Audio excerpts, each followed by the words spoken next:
Hoy arrancamos una nueva serie en Viviendo lo Sagrado en lo Cotidiano, una serie donde ustedes preguntan y nosotras respondemos. En este primer episodio hablamos sobre abundancia, sobre relación con el dinero, el poder mental, la envidia, los rituales, entre otras cosas más. Esperamos que lo disfruten. Bienvenidos al episodio 109, contestamos a tus preguntas. Viviendo lo sagrado en lo cotidiano, una conversación entre amigas sobre lo divino y lo humano. Bienvenidos al primer podcast en español con su propio club del libro sobre temas de desarrollo personal, espiritualidad, mindfulness, meditación y vida consciente, con Wendy Bosch y Maui Moreno.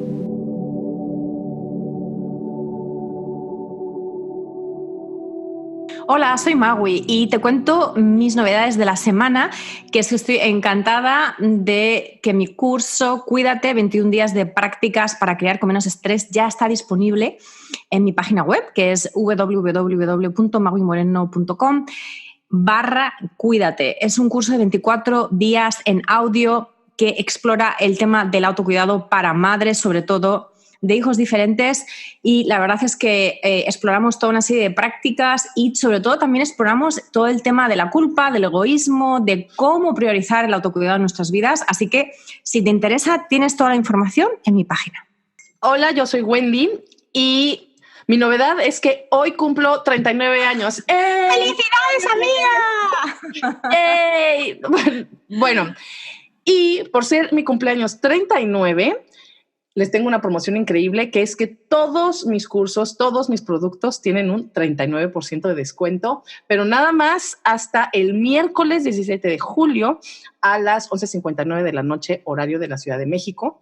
Entonces, el de Abraza tus ciclos, el 21 días de conexión interior, 21 días de silencio y 21 días de mantras, son esos 4 cursos que tienen el 39% de descuento en mi página wendybosch.com/tienda, y simplemente tienen que usar el código Wendy39 al final para obtener el descuento, y con eso, ¡feliz cumpleaños para mí! ¡Yeah!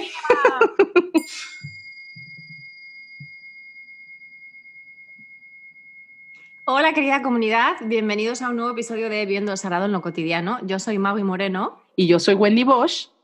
Y hoy tenemos un episodio muy especial. Es un episodio de preguntas y respuestas.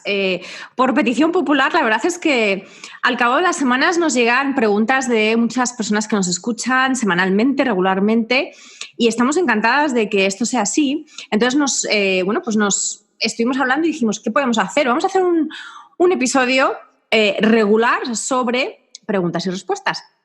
Así que aquí van. Y ya sabéis que si tenéis cualquier comentario o cualquier pregunta para el siguiente episodio, nos podéis escribir a sagradocotidiano@gmail.com. Bueno, entonces empezamos con la primera pregunta de Ana María, que nos dice: me encantaría un tema relacionado con la energía del dinero, cómo conectar con ella a través de la esencia y de nuestra propia visión de abundancia, o algo así. Así que yo diría que la energía del dinero es neutra, y esto yo creo que no le va a sorprender a nadie. El dinero en sí tiene una energía neutra.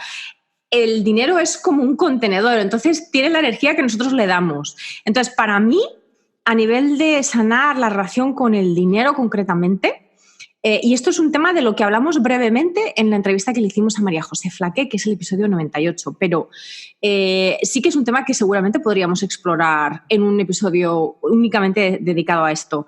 Para mí, el trabajo es tomar conciencia de nuestra propia relación con el dinero, no del dinero en general, sino de cómo nosotros vemos y nos relacionamos con el dinero. Y aquí yo, Ana María, te dejaría pues básicamente 2 o 3 ejercicios muy prácticos. Uno es el ejercicio del mindfulness del dinero, que es simplemente prestar atención a todas tus interacciones con el dinero durante un tiempo, ¿no? Por ejemplo, durante una semana, y ver cómo lo sientes en el cuerpo cada vez que pagas, cada vez que sacas dinero del cajero, cada vez que intercambias dinero de la manera en la que sea, cada vez que pides dinero, por ejemplo, si tienes que someter una factura a un cliente, ¿no? Mandar una factura a un cliente. O sea, ¿cómo lo sientes en tu cuerpo? Eso te va a dar mucha información de qué asociaciones tienes tú con respecto al dinero. Y luego, un ejercicio que a mí me encanta y que es difícil, es difícil, parece muy fácil, pero es difícil, es coger una página de una hoja de papel y escribir dinero es, y escribirlo 10 veces, o sea, lo que te salga, dinero es tal, dinero es cual, dinero es egoísmo, dinero es salud, o dinero es tiempo libre, o dinero es riqueza, o dinero es lo que sea, pero hacerlo y vas a poder analizar en base a estos dos ejercicios muy sencillitos qué historia tienes tú con tu dinero y de ahí poder sanarla, que yo creo que es un poco la clave de todo esto. No sé, ¿qué te parece a ti, Wendy? Sí, no opino exactamente lo mismo que tú. Creo que sí, o sea, creo que ahorita hay mucha gente, y vamos, en esa gente me incluyo, ¿no? Que queremos trabajar la relación con el dinero porque por muchos años siempre se ha tenido este concepto de que si tú eres una buena persona, si te dedicas a temas de espiritualidad o de desarrollo, el dinero es como el enemigo, pues, o sea, como que son opuestos, particularmente cuando vemos que todos los líderes de las religiones, como fue Jesucristo, Buda y todo, no cobraban, eran ascetas, ¿sabes? Entonces, como que tiene esta mala imagen. Sin embargo, creo que en este momento ya de la vida y de la humanidad, tenemos que cambiar ese chip. Tenemos que empezar a darnos cuenta, como bien lo dice Magui, que el dinero es energía y que además cuando nosotros tenemos dinero podemos ayudar también a otros, ¿no? O sea, podemos crecer en nuestros negocios o podemos ayudar a nuestros hijos, a nuestras familias, a la gente, donar, etcétera, ¿no? Entonces, el dinero en realidad, cuando sanemos la relación con el dinero, podemos darnos cuenta que podemos hacer mucho también por los demás a través del dinero, ¿no? Eso, y hablando también, bueno, como lo comentó Magui, en la entrevista que le hicimos a María José Flaque hablamos sobre el tema de abundancia. Sin embargo, en este momento también ella tiene un curso que acaba de lanzar hace una semana que se llama Yo amo el dinero y el dinero me ama a mí, que trata exactamente sobre esto. No lo hemos tomado ninguna de las dos, pero sé que hay mucha gente ya con muy buenos comentarios, entonces solo tienen que entrar a la página mujerholística.com y encontrarán ahí información sobre este curso. Y también hay otro curso de Jessica Vázquez, que la encuentran en Instagram como @JessicaVázquez77, y su curso se llama Divino Dinero. Es exactamente lo mismo también. Entonces, son estos dos recursos que les lanzamos por si tienen el interés para sanar su relación con el dinero y así también poder conectar profundamente con la energía de la abundancia. Ahora, la segunda pregunta que nos llegó, la siguiente pregunta, fue de Bianca y nos pide que hablemos sobre poder mental y cómo influye en nuestras actividades diarias. Bueno, yo diría que el poder mental lo es todo, en el sentido que ahí donde ponemos nuestra atención, ponemos nuestro ser entero y ponemos nuestra energía. Entonces, el poder mental básicamente es esta gran herramienta que nos va a hacer transformar lo que queramos transformar, que nos va a hacer integrar a nuestra vida lo que queramos integrar.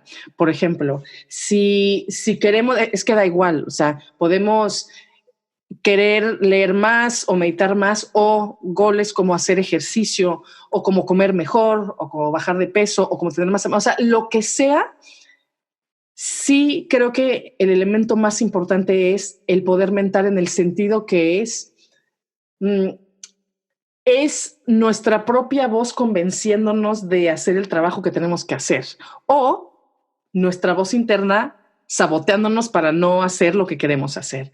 Entonces, creo que el poder mental es muy importante en nuestras actividades diarias, cotidianas, porque finalmente es eso, o sea, nosotros estamos decidiendo dónde poner nuestra atención y si traemos toda nuestra atención y toda nuestra presencia, algo tan simple como lavar los trastes o como hacer las cuentas o como ir al súper o lo que sea, o sea, si traemos toda nuestra mente, toda nuestra conciencia, toda nuestra presencia, vamos a vivirlas diferentes. es mucho de lo que se trata precisamente el mindfulness, que es estar sumamente presentes en las actividades cotidianas para que esas actividades se vuelvan esenciales o sagradas también. O sea, básicamente de eso se trata este podcast. ¿Cómo podemos vivir lo sagrado en lo cotidiano? Y básicamente es con eso. O sea, es con la atención plena que nace del poder mental. Eso es lo que diría Bueno, amiga, ya me has robado la idea. Esto no puede ser, me has robado la idea. Claro, el mindfulness, pues sí, efectivamente. Yo creo que el poder mental aquí iría más allá. O sea, es absolutamente a lo que tú le prestas atención, es lo único que existe en tu momento presente. Es un poco como, ese es el poder mental. O sea, el poder de nuestro cerebro es que aquello de lo que somos conscientes en este instante tiene absolutamente nuestra atención, ¿no? Y yo creo que la paradoja es que nuestro cerebro tiene tanto poder, pero que la mayor parte de las veces no siquiera somos conscientes de todo eso que estamos pensando. Y además nos dejamos también subyugar por estos pensamientos, ¿no? Porque la mente está constantemente creando pensamientos que vienen y van sin ton ni son necesariamente. Cuando estamos, por ejemplo, estudiando o escribiendo, estamos más enfocadas en una actividad y podemos mantener el hilo, digamos, conversacional de ese pensamiento. Pero cuando estamos haciendo cosas por la vida, ¿no? Durante nuestros días, los pensamientos llegan y se van. Entonces yo aquí también diría, Bianca, que el poder mental radica en soltar. O sea, en ser capaz de observar que tu poder mental no viene de los pensamientos que tienes, viene del que observa esos pensamientos. Es decir, viene de ese testigo que está detrás, esa conciencia que todos tenemos, que hace que no seamos esclavos de esos pensamientos. Entonces, si no te gustan tus pensamientos, cámbialos, porque sí tienes ese poder mental. Eso no quiere decir que la realidad se vaya a cumplir de manera totalmente mágica, ¿no? Que simplemente porque lo pienses se vaya... Pero sí que te da el poder de no ser esclava de tus pensamientos. Y yo creo que ese poder mental es el que más necesitamos hoy en día, que estamos tan saturados de información, de estímulos visuales, auditivos, de todos los tipos, ¿vale? O sea, que yo creo que eso es fundamental, soltar, practicar mindfulness, pero para soltar, o sea, para ser capaces de observar lo que llega y soltarlo y no quedarnos enganchados a ellos.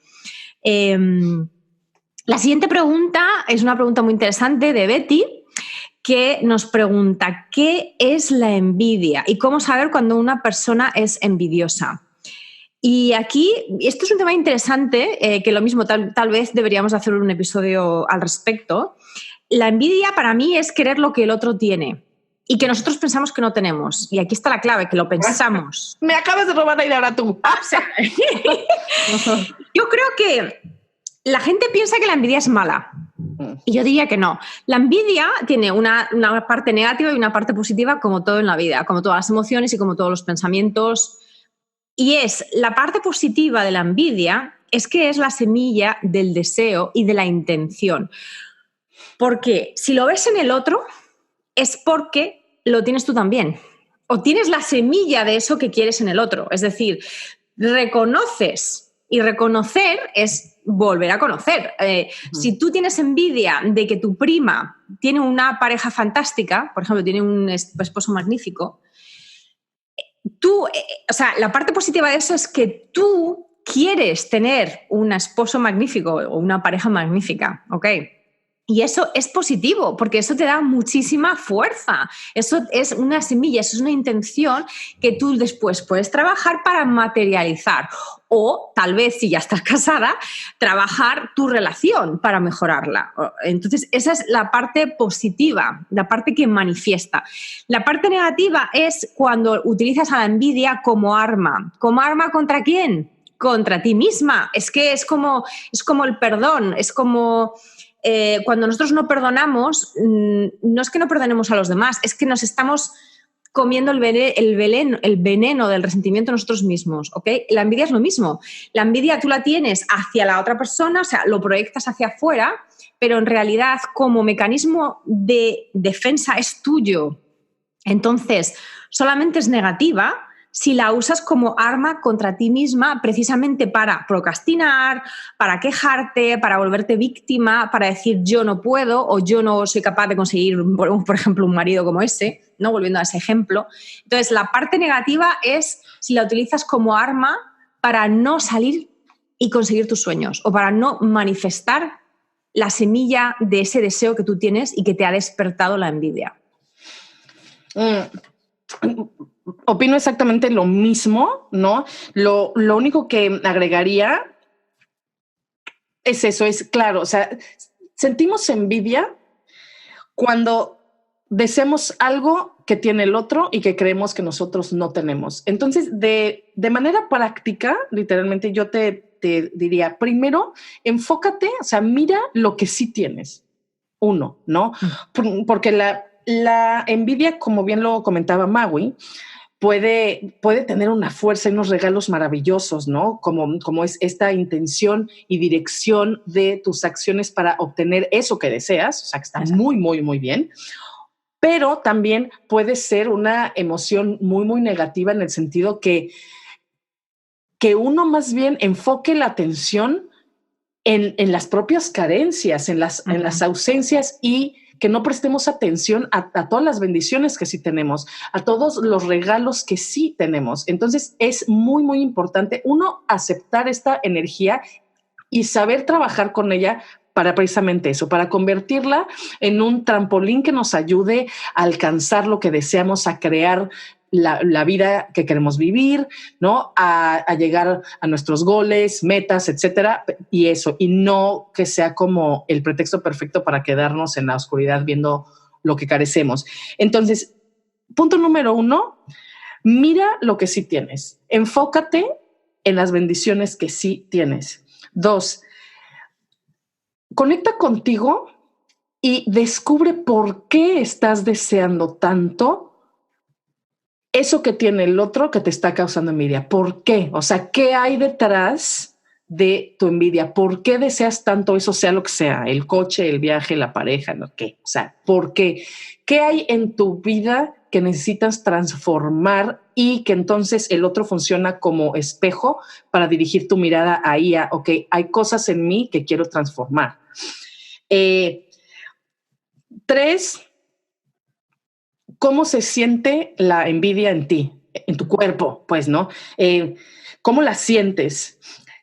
4, yo diría, no te sientas culpable. O sea, todos sentimos envidia. Es una energía, ahí está. O sea, sí, todos. No, sí, claro, ¿no? O sea, todos. Y eso responde a tu segunda pregunta dentro de la grande, ¿no? Es cómo saber cuando una persona es envidiosa. Es que todos somos envidiosos. Sin embargo, es cómo utilizamos esa energía para lo positivo o para lo negativo. Y antes de pasar a la siguiente pregunta, se me acaba de ocurrir que si también Betty se refiere a cuando los demás son envidiosos de ti, cuando tú, digamos, te sientes víctima de la envidia de los demás, es muy fácil. Es su problema, no es el tuyo.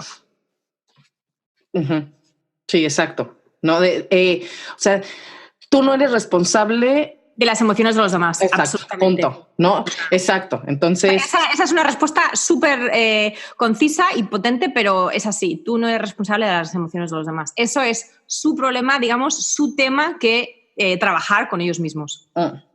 Bueno, pasamos a la siguiente pregunta de Marta, que dice: sé que ha terminado un ciclo en mi trabajo y cómo saber qué hacer ahora. Saludos y gracias. Bueno, yo te diría, mi querida Marta, primero, cuando cerramos un ciclo, puede darnos miedo, podemos sentirnos, ¿no? Como que caemos en un vacío, en un precipicio, pero en realidad, como siempre decimos también en este podcast, ¿no? Lo más importante no es lo que ocurre, sino nuestra mirada interior, o sea, cómo lo percibimos, cómo lo interpretamos y cómo lo vivimos. O sea, la mirada interior es lo más importante para vivir la vida que queremos vivir, ¿no? Nuestra mirada interior es lo que nos da la calidad de vida. Entonces, cuando un ciclo se termina, aunque puede ser muy fuerte, muy doloroso, dar mucho miedo, yo te diría, uno, tienes un regalo, o sea, tienes un campo abierto enfrente para tomar decisiones. Aunque el vacío nos da miedo, tenemos que entender de verdad que es un enorme regalo, porque el vacío es la matriz para crear lo que queramos crear. O sea, nada más cuando estamos vacíos, entonces podemos manifestar, crear, hacer lo que queramos. Cuando estamos llenos de cosas, pues no podemos movernos, ni atraer nada, ni cambiar nada, ni nada. Entonces, yo creo que tienes primero que ver este vacío, este campo abierto, como un regalo, como un lienzo en blanco, conectar profundamente contigo, con tu corazón, ¿qué quiero hacer ahora con esto? O sea, ¿cómo quiero dirigir mis pasos? ¿Qué quiero crear? ¿Cuál es el ciclo nuevo que quiero abrir o que quiero construir para mí en mi vida? Entonces es eso, es darle la vuelta a la campana, y en lugar de sentirnos, ¿no?, como a la orilla del precipicio, apanicarnos ante el vacío y sufrir por el ciclo que ya terminó, es verlo como un regalo, como una gran oportunidad para tomar decisiones desde ese vacío de cómo queremos llenar nuestra vida ahora. Es lo que yo te diría. Pues yo te diría lo mismo. Tal vez añadiría que el primer paso desde mi punto de vista es que lo celebres, aunque pienses que no haya nada que celebrar. Yo creo que es un poco lo que acaba de decir Wendy. Cuando se acaba un ciclo, sea el que sea un término bienvenido o no, hay que celebrar lo que has aprendido, lo que te ha costado, lo que te ha gustado. Siempre hay cosas que celebrar en la vida, y yo creo que el final del ciclo es un muy buen momento para marcar ese digamos, punto en el camino, ¿no? Lo segundo es darte permiso, perdón. Y el darte permiso puede ser darte permiso para tomar una pausa, si puedes hacerlo, darte permiso para reflexionar, darte permiso para lo que sientas que necesitas en ese momento, ¿no? Porque lo mismo, es un momento como cualquier otro, pero sí es un momento más significativo por tal vez ser un momento de cambio.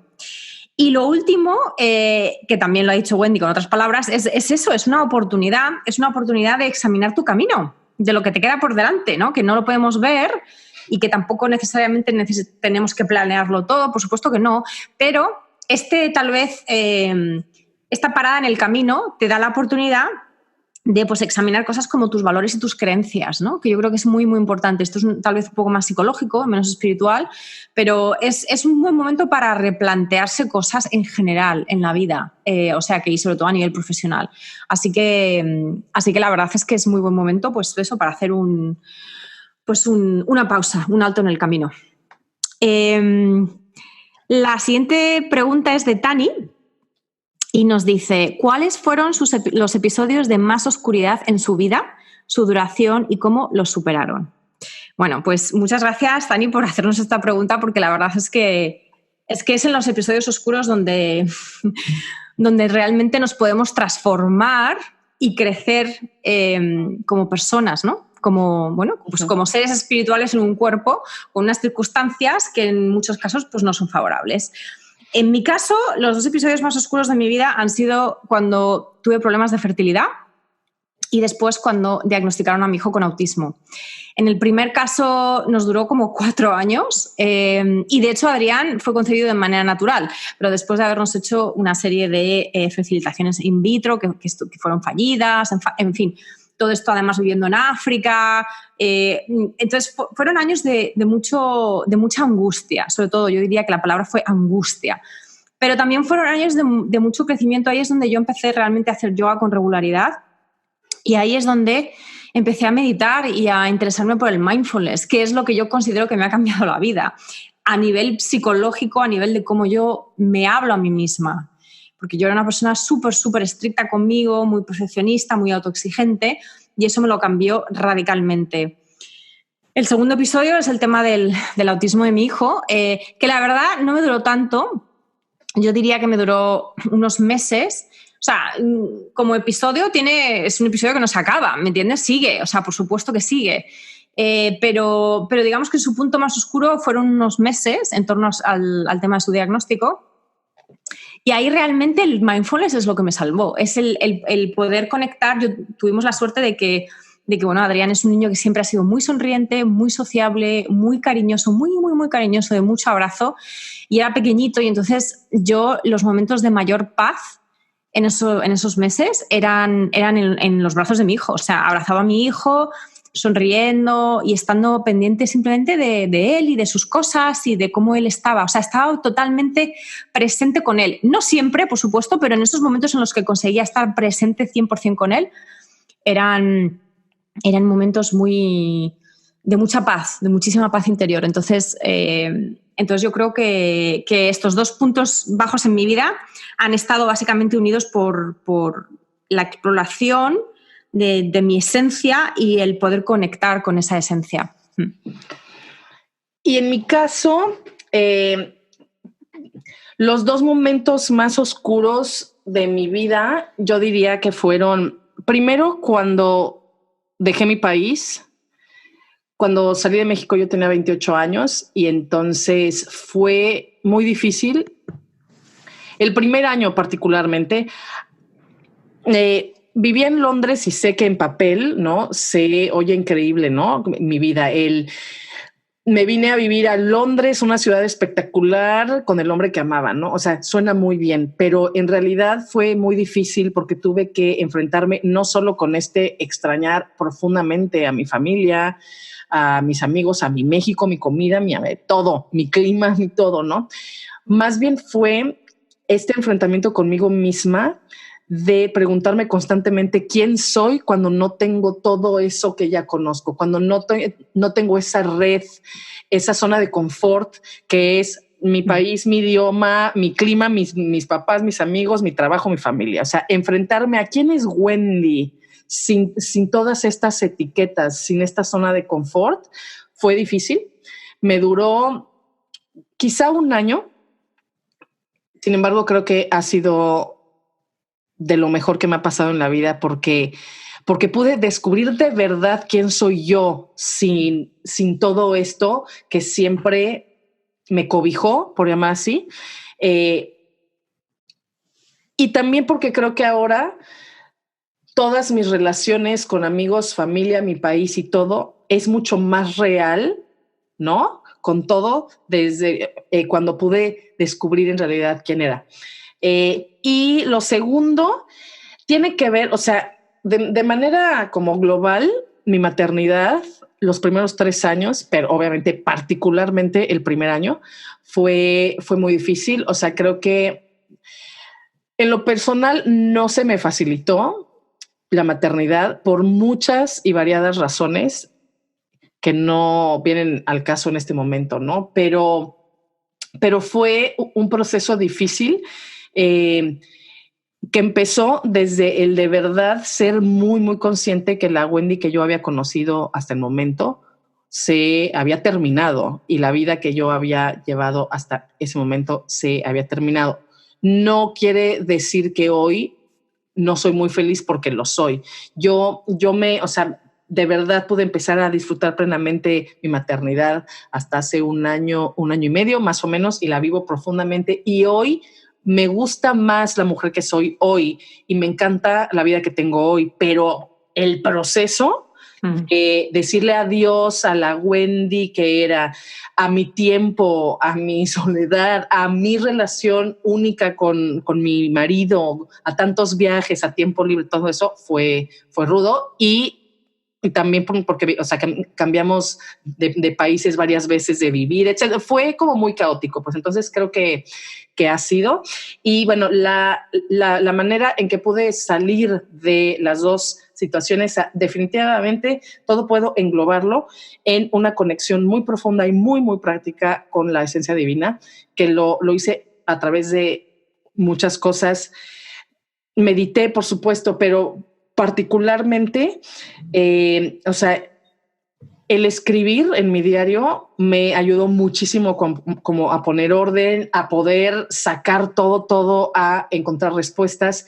Mis conversaciones que tengo con la esencia divina en mi diario, también con mis ilustraciones que tengo soy de un personaje. Tomé terapia también por 6 meses. Entonces sí, o sea, una conexión muy profunda, muy íntima, muy personal de todos los días y muy, muy práctica con la esencia fue lo que sin duda me salvó, porque me ayudó a darme cuenta y a conectar muy profundamente con mi fuerza interior, ¿no? Entonces creo que esa fue la manera. Muy bien, ahora pasamos a la siguiente pregunta de Mónica, que bueno, vamos a mencionar a que Mónica. Tiene 3, no tiene solamente una, tiene 3. 3 veces. Gracias, mi querida Moni, por tantas preguntas. Ok, la primera dice, ¿tienen algún ritual para honrar a los ancestros?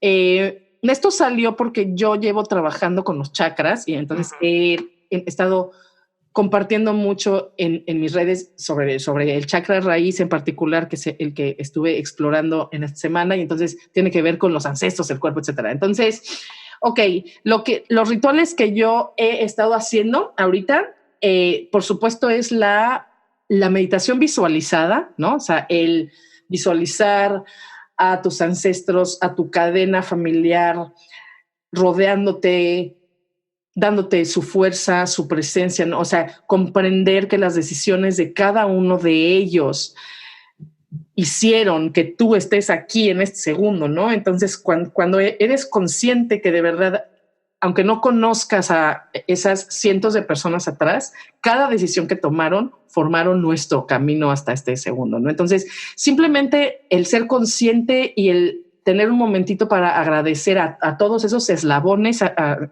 esa cadena, creo que es una práctica muy poderosa. Por supuesto, también investigar de tu familia, ya sea por internet o conversaciones familiares o lo que sea, o sea, que te enteres de quiénes eran, ver fotografías, leer cartas que te cuenten historias, ¿no? O sea, es muy, muy profundo. Y algo más, pero con esto le paso a Magui el micrófono, muy potente también el trabajo de constelaciones familiares, que no nada más no tiene que ver con tu familia nuclear, sino más atrás. Pero con esto se lo paso a Magui. Sí, porque la verdad es que yo hice un taller de constelaciones familiares justamente a mediados de junio, o sea que hace 2 o 3 semanas, con una persona muy especial para mí porque fue mi asistente de parto, mi dula, es una maestra de yoga kundalini, pero además también es facilitadora de constelaciones familiares, y yo he hecho un par en mi vida y son súper potentes.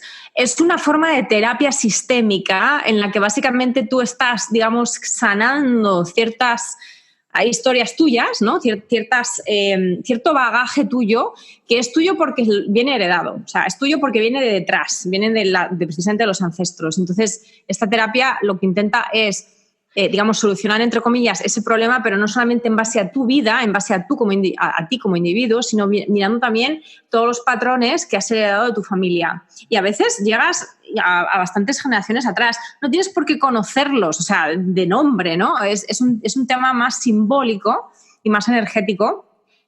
Pero básicamente tienes a un grupo de personas que tú eliges y que constelan a diferentes personajes en tu vida familiar. Entonces, pues yo, por ejemplo, podría elegir a Wendy para que me representase a mí. Tú no estás ahí, tú estás representada por otra persona y tienes a otra persona que representa a tu madre, a otra que representa a tu padre, a quien tú quieras representar. Entonces, es curioso porque se asemeja un poco al teatro en el sentido de que son personas que están representando a tus familiares, pero y esas personas absolutamente no conocen para nada a tu familia, no tienen por qué conocerla ni saber nada. Pero básicamente se mueven y tienen, digamos que, la invitación es a que escuchen sus propias reacciones corporales y que si les apetece, por ejemplo, acercarse más a esa otra persona o alejarse de esa otra persona o cambiar de postura. Y entonces, en base a todo esto, empiezan a surgir toda una serie de temas intergeneracionales muy, muy interesantes. O sea, que yo... esto te diría que no es un ritual, esto es una terapia, pero si te interesa, merece la pena investigarlo para ver si lo puedes hacer donde tú vivas. Yo personalmente no tengo ningún ritual para honrar mis ancestros, es algo que me falta, pero de alguna manera lo hago a través del honrar a la naturaleza. O sea, como que lo he despersonificado y en mi caso digamos que me resulta más fácil dar gracias a las plantas, a los árboles, a la tierra, como a la madre tierra, y obviamente a todos los seres que viven en ella, incluidos a mis ancestros y a los ancestros de todo el mundo, que al final somos todos hermanos y hermanas, ¿no? Entonces, para mí es un ritual más sencillo y como más impersonal. Nada más como buena mexicana, diría también, ¿no? Se honra a los ancestros cuando ponen sus fotografías en un altar o cosas así, claro, también, ¿no? No, que es muy simbólico de el Día de Muertos. Sin embargo, se puede hacer, o sea, el año completo, ¿no? Con fotos, claro. Pones flores, etcétera, ¿no? Muy bien. Ahora, cuéntanos tú la siguiente pregunta. Mónica nos vuelve a preguntar, y la pregunta esta me ha encantado. Y creo que te vas a reír, Mónica. Su pregunta es, ¿cómo organizan sus actividades? ¿Cómo conjugan casa, hijos, trabajo? Pues mira, muy malamente. O sea, en mi caso, muy malamente. No es cierto. O sea, yo soy bastante organizada. Cuando digo malamente es porque precisamente esta semana, estos días, estoy teniendo un poquito de crisis al respecto de cuántas horas paso trabajando versus las horas que quiero pasar con mi hijo, etcétera. Yo aquí, o sea, tips de productividad hay de personas muchísimo más, digamos, cualificadas que nosotras, pero yo creo que desde un punto de vista más esencial, más espiritual, hay que tener muchísima claridad. Dos cosas. Uno, tienes que estar conectada contigo misma, o sea, tienes que tener una práctica de reconexión diaria para poder sintonizar con lo que necesitas. O sea, eso es básico. Y de ese punto, entonces, decidir qué es priorizar. O sea, tener claridad sobre qué es lo más importante para ti. Y el tercer paso es darte permiso para que las cosas cambien, que a lo mejor un día decidas que quieres trabajar 10 horas porque tienes fechas de trabajo particularmente ocupadas o porque en ese momento estás súper creativa. Da igual. Si tú puedes decidir que quieres pasar 10 horas trabajando un día, eso no significa que tienes que pasar 10 horas trabajando todos los días. Y yo creo que aquí también es muy importante este último paso de darnos permiso para fluctuar y para encajar las diferentes piezas siempre en base a una reconexión diaria, ¿no? a un check-in diario de cómo nos sentimos y qué necesitamos. Y sobre todo ser muy, muy, muy amables con nosotras mismas. Y yo creo que las personas que son madres en concreto, mucho más aún, porque obviamente tenemos responsabilidades adicionales sobre otras personitas y entonces en la mayor parte de los casos no vamos a llegar a todo o vamos a llegar de manera, bueno, pues bastante estresada. Entonces esa tendencia a ser amables con nosotras mismas y a cuidarnos. O sea, cuidarnos no solamente a nivel de autocuidado, de prácticas de autocuidado, no. Cuidarnos de cómo nos hablamos a nosotras mismas, ¿eh?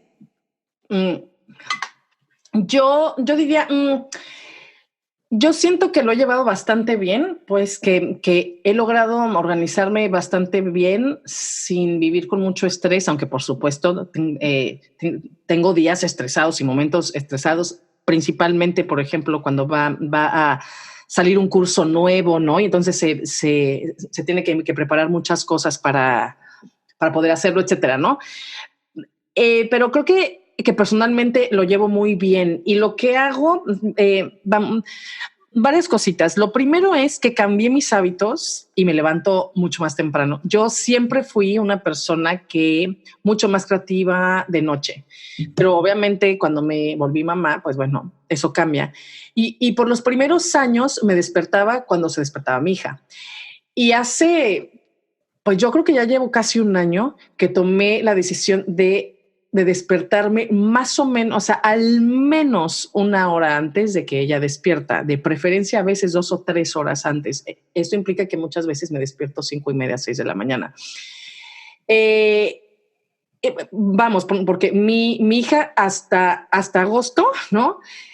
Siempre fue a guardería en la tarde, entonces, o sea, podíamos levantarnos a las 9 o 10 de la mañana por esa razón, pero en agosto todo va a cambiar para mí.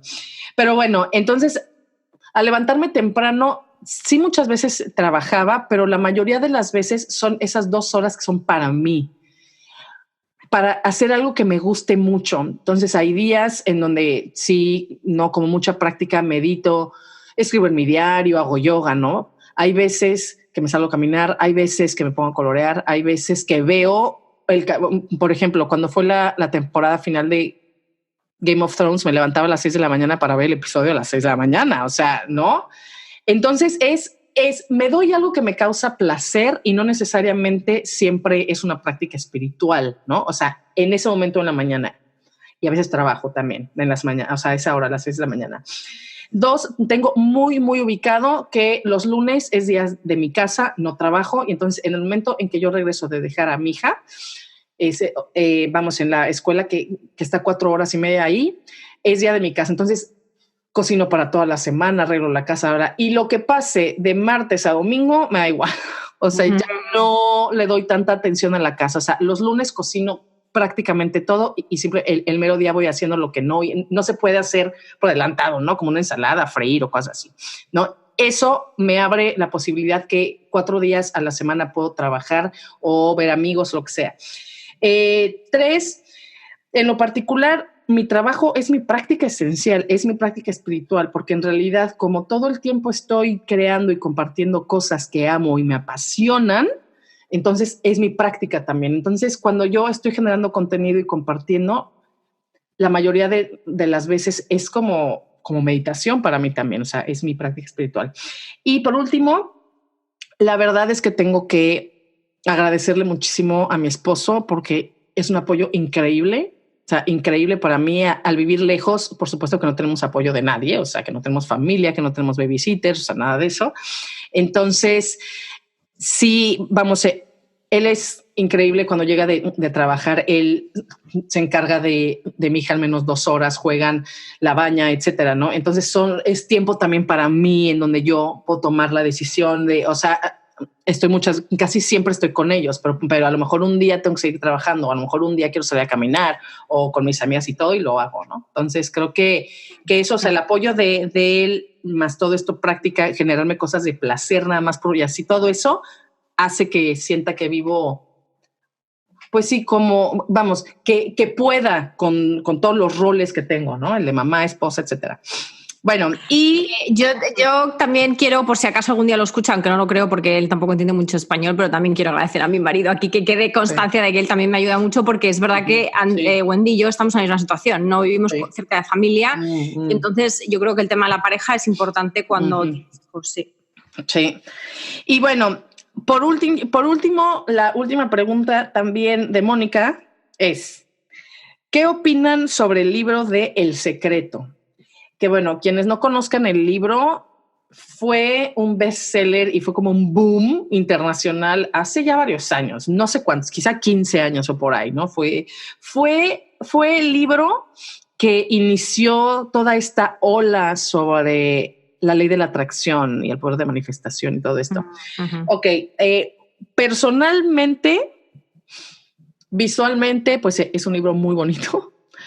Tiene ideas bastante interesantes, pero a mí no me gusta nada porque me parece demasiado superficial y demasiado fácil y que ha generado más frustración y estrés a la gente que beneficios, en el sentido que o sea, sí creo profundamente en esta parte de la energía, o sea, la energía, más bien, una frecuencia atrae a la misma frecuencia. Y eso es ciencia y eso por supuesto que creo. Sin embargo, la manera en que específicamente el libro de El Secreto lo trata es que básicamente con que escribas un cheque de $1 millón y lo desees con toda tu fuerza, va a llegar. O que hagas un collage y lo veas diario con todo lo que quieres y como por magia se va a manifestar.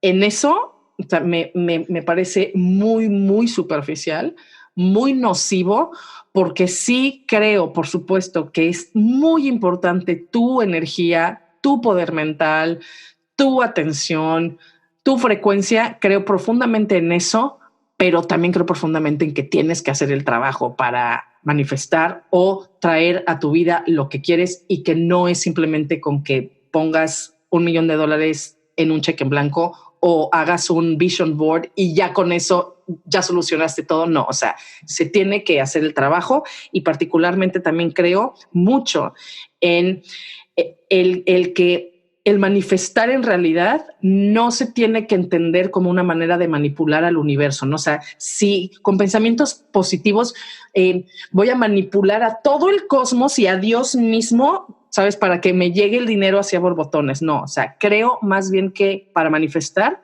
uno tiene primero que conectarse profundamente con la esencia, que es la fuente de todo, o sea, con la fuente de la energía, y desde esa conexión profunda con la fuente, entender que lo que se manifiesta proviene de la fuente divina, pero que no proviene simplemente de mi deseo y de mi cheque en el refrigerador.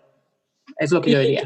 Y yo no añadiría nada más a lo que has dicho, Wendy, que me parece que es exactamente lo que diría yo, nada más que yo leí ese libro justo cuando estaba intentando quedarme embarazada, que ya he comentado antes en este episodio que tardé 4 años, y yo sé que hay muchísimas mujeres que tienen este problema y que os podréis imaginar que estamos todas deseosas de quedarnos embarazadas, y no por soñarlo y por estar todo el día obsesionadas con este tema, que es lo que nos pasa a todas las que estamos en esa situación, se manifiesta el bebé antes, ¿ok?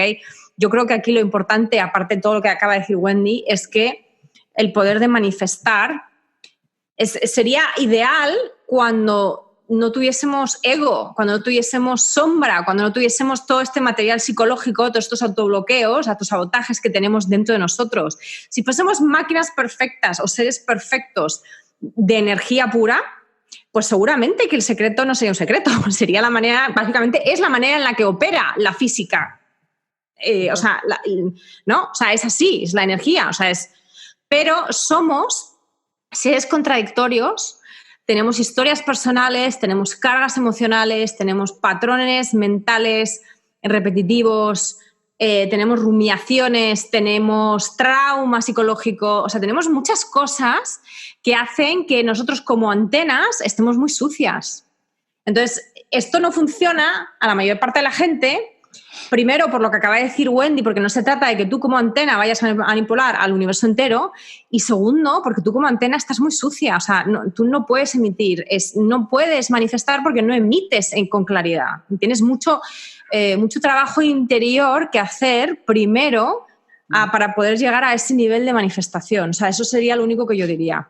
Sí, yo ya, para acabar, ¿no? Que se me vino, nada más es también entender que el lado oscuro de todo esto de la manifestación, que está además muy de moda, ¿no? Atraer y todo, su gran sombra es que se puede trabajar o desde la esencia o desde el ego, y desde el ego es dejar de enfocarnos en todo lo maravilloso que sí tenemos y vivir pensando plenamente en la carencia y en lo que queremos más, y queremos más, y queremos más, y queremos más. Y entonces es vivir 100% con esta ambición. Y yo creo que para poder manifestar desde la esencia, tiene que ver, primero, sé muy consciente de todo lo maravilloso que ya tienes. 2, que lo que vaya manifestándose lo celebres y lo agradezcas. Y por supuesto, sí, que tengas metas, que tengas propósitos, por supuesto, pero que disfrutes del camino y de cada cosa que se vaya manifestando y que te vaya llevando hacia la meta que finalmente quieres llegar. Pero si disfrutas el proceso, en realidad estás viviendo plenamente esa ley de manifestación a cada paso y no viviendo, ¿no? Desde el miedo terrible y las ganas de quiero llegar, ¿no?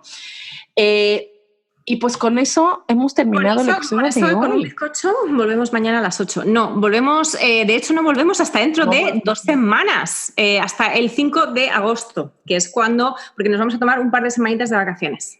Exactamente. Entonces, bueno, muchas gracias a quienes nos enviaron sus preguntas.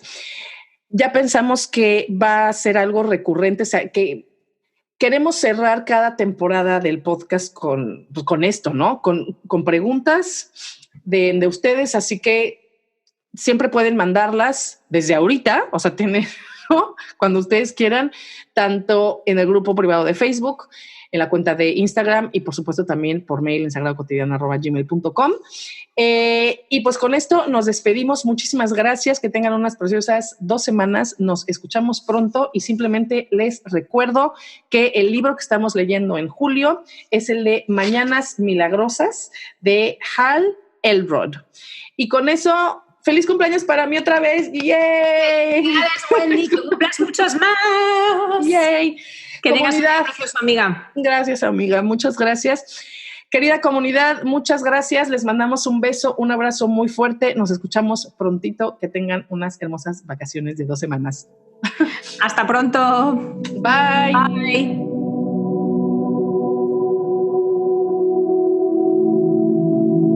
Si te gusta este podcast, ayúdanos a llegar a más personas. Regálanos un me gusta, compártenos, suscríbete o déjanos una reseña en tu plataforma favorita. Recuerda que el conocimiento es para compartir. Si quieres profundizar en los temas de cada semana, solo intégrate a nuestra comunidad en Instagram en @sagradocotidiano o en Facebook en el grupo Viviendo lo Sagrado en lo Cotidiano. Y si quieres saber más de nosotras y de nuestros proyectos, visita nuestras páginas. La de Magui es maguimoreno.com y la mía wendybosch.com. Gracias.